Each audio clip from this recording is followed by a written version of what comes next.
that had two individuals in the front, and there's some narration that goes on, mostly in Spanish, but some in English. And sort of begs the question, well, why is this person being arrested, and why is this person being arrested this way?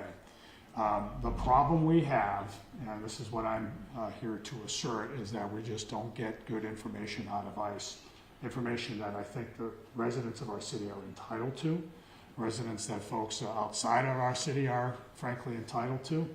And I'm here to say that we need that kind of info. Here's what I'm getting at. We don't know whether this individual has a criminal past or not. There's some indication from some of the reports that he didn't. His wife asserted that he didn't. But we need to hear that from ICE because it matters, right? We hear the Trump administration say that they're prioritizing convicted criminals. Well, I'll be the first to say, I want criminals removed from the streets of New Bedford, and I don't care where they're from. I don't care if they're from New Bedford or somewhere else in the U.S., or they're from some other country, or from Mars. It doesn't matter to me. But it should matter to everybody if these people are not criminals and they're being detained because their identity's mistaken, that they're still adjudicating their immigration status, and are waiting for a hearing, whether they've been given information by their attorney that they're relying on that's somehow relevant. There's a whole host of questions there. You know, somebody, and I know local media certainly knows this, I spent 11 years as a federal prosecutor in Washington and Boston, and I'm very familiar with the way that these things can go down. They ought to, after they happen, there should be something in the way of a press release saying what the circumstances are about why that individual is picked up. And then there's the means to effectuate the arrest. Why do they have to resort to breaking the window? Now, there may have been. I'll be the first to tell you, I'm not going to just watch a video and say it speaks for itself, because there's always some attending circumstances, some other facts that have to be considered. But we're just not getting the facts. So all people see is that, you know, there's this couple sitting in a car, and folks, these agents break into, use a sledgehammer or some other tool to break open the back window to gain access to the car, when those people, it appears, weren't going anywhere. There's no indication that they were armed. There's no indication. Oh, Channel 12, don't sue me. My apologies. Yeah, I'll let you go. Is that good enough? Yeah. I was gesticulating entirely too much to make my point. But there's no indication that they were armed, that they were about to flee. It appears that they were in no position to flee because their car was blocked off, their car was surrounded. And, by the way, that they were seeking to call an attorney, and that they said the attorney was a half hour away. So why the escalation? And so, again, there may be a good reason for it. It's not evident to me that there is one. And so, you know, we've reached out to the ICE Public Affairs Office. I suspect that some of you have done that as well, to understand what's going on. ICE is not new to New Bedford. It's not new to other cities. We've had, in the Biden administration, there are people who were picked up here by ICE. We had better communication then, frankly, than we do now. But I think as somebody, as the mayor, my job is to make sure that our residents are secure, and so consistent with that, I need to know what's going on. And so I call upon ICE, and again, we've been reaching out to them without a whole lot of success, but we need to know whether they're picking up somebody who should be picked up, who should be prioritized, and why they're doing what they're doing. There was a sort of a misleading heads up given to the police department earlier in the morning about the operation. The wrong street was given. There have been other times, and there have been a number of people, about 15 people as I understand, have been picked up since the beginning of the Trump administration in the city, and the communication has been inconsistent. I would say that fair to say that it's been inconsistent in its level of detail and its the amount of notice given. So I say all this that if the administration is interested in legitimizing what it's doing, it should communicate, and it hasn't been doing that. So that's what I have to say today, and I'll open it up for questions. I do have a 1 o'clock meeting, so I just ask you this to, let's do a lightning round. So to clarify, when you say they were given misleading information, does that mean ICE did reach out to New Bedford Police? Yeah, so we found out later, Anastasia. So initially we thought there was no heads up, and they sent an email saying that they'd be on Dean Street, and it turned out to be Tallman Street. So is that consistent? Like, how would it go under the Biden administration? Would they kind of give the police department a courtesy? And that, I mean, it seems like it did happen here, but it was misleading. So can you kind of? Yeah, it was misleading. It was last minute, and in general, and I'm just generalizing, there are exceptions to every generalization, but in general, the communication was more robust than it is now. Seems like there's a change in attitude between the two administrations with ICE. Is that correct? I mean, it seems like they're more emboldened, would you say? Yeah, so look, I think it's just from New Bedford's perspective, I think to definitively weigh in on that question, I'd say we probably need some more time. It is, but certainly the rhetoric has changed. We've all heard it.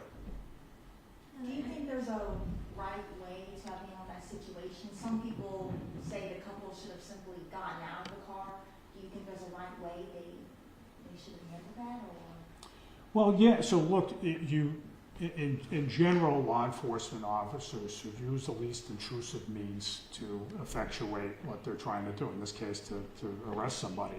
And so there may have been a reason to break in and not wait for counsel to show up. There was some indication that they were saying that they're waiting on their attorney, and so the question, well, why not let them wait? What's the rush? And it didn't appear to be a dangerous situation. Again, I'm just drawing inferences from what I saw, and we're all sort of doing that, but these are just questions that need to be answered. ICE might have good answers for them. They're just not offering answers.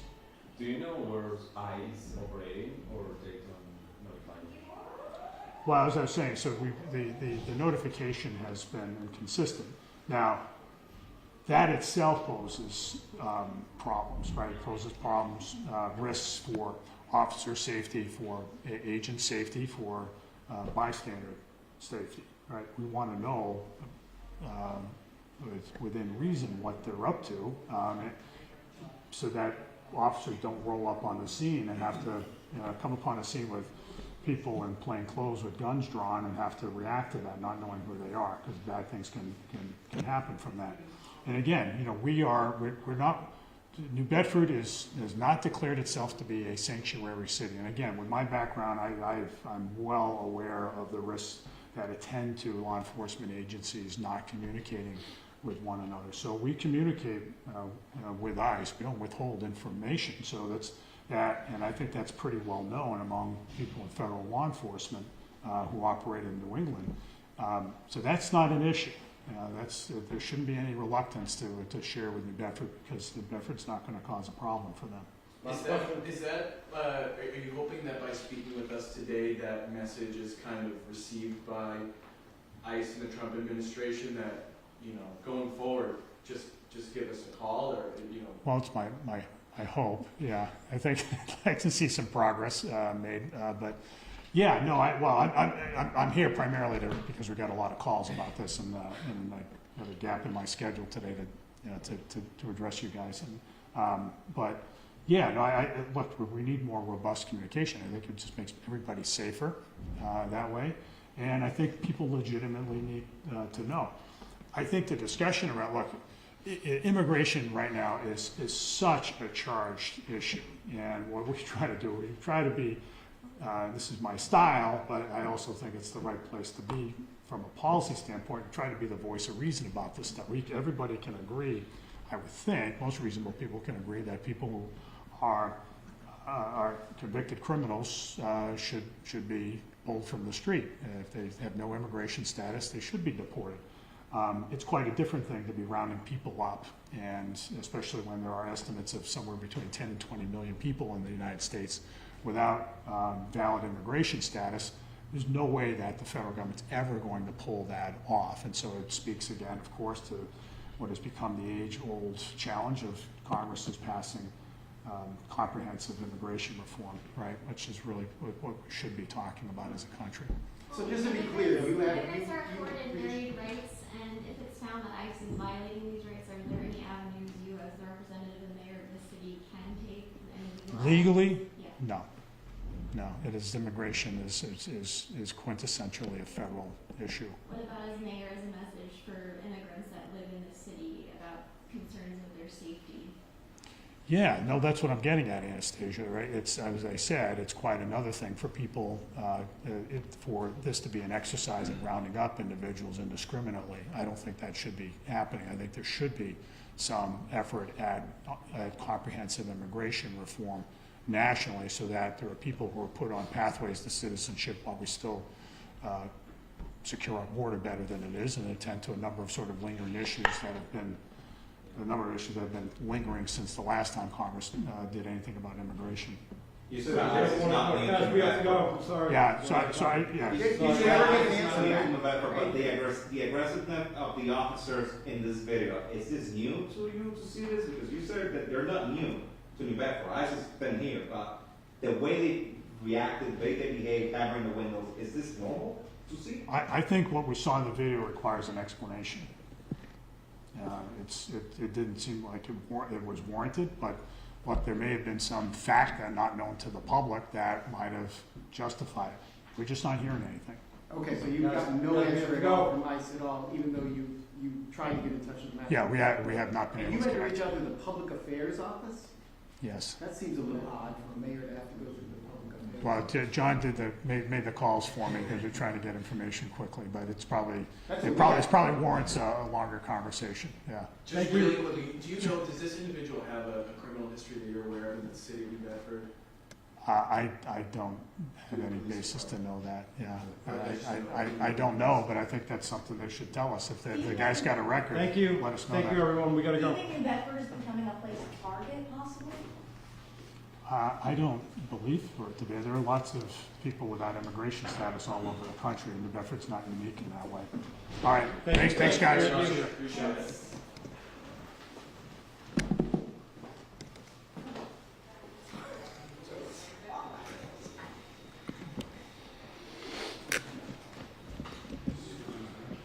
Yeah, no problem, guys. Glad we could shoehorn.